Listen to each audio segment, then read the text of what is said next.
તો મિત્રો ખૂબ જ મોટા સમાચાર સામે આવી રહ્યા છે એટલે અત્યારે વિડીયો બનાવું છું।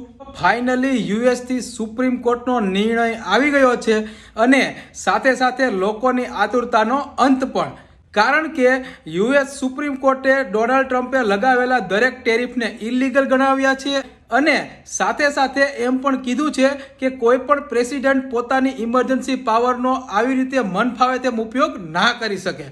પણ મહત્વની વસ્તુ કે જે પણ દેશોએ યુએસ સાથે ટ્રેડ ડીલ કરી છે તે તો હવે કેન્સલ થવાની જ છે, પણ આ બાબતમાં ઇન્ડિયા સૌથી સેફ છે કારણ કે તેની સાથે કોઈ પણ જાતની ટ્રેડ ડીલ કરવામાં આવી નથી। પણ આ બધાની અસર સોમવારે ભારતીય શેર બજાર ઉપર જોવા મળી શકે છે અને માર્કેટ ગેપ અપ ખુલશે કે ગેપ ડાઉન, તમને શું લાગે છે એકવાર તમારા વિચાર જરૂરથી કમેન્ટમાં જણાવજો।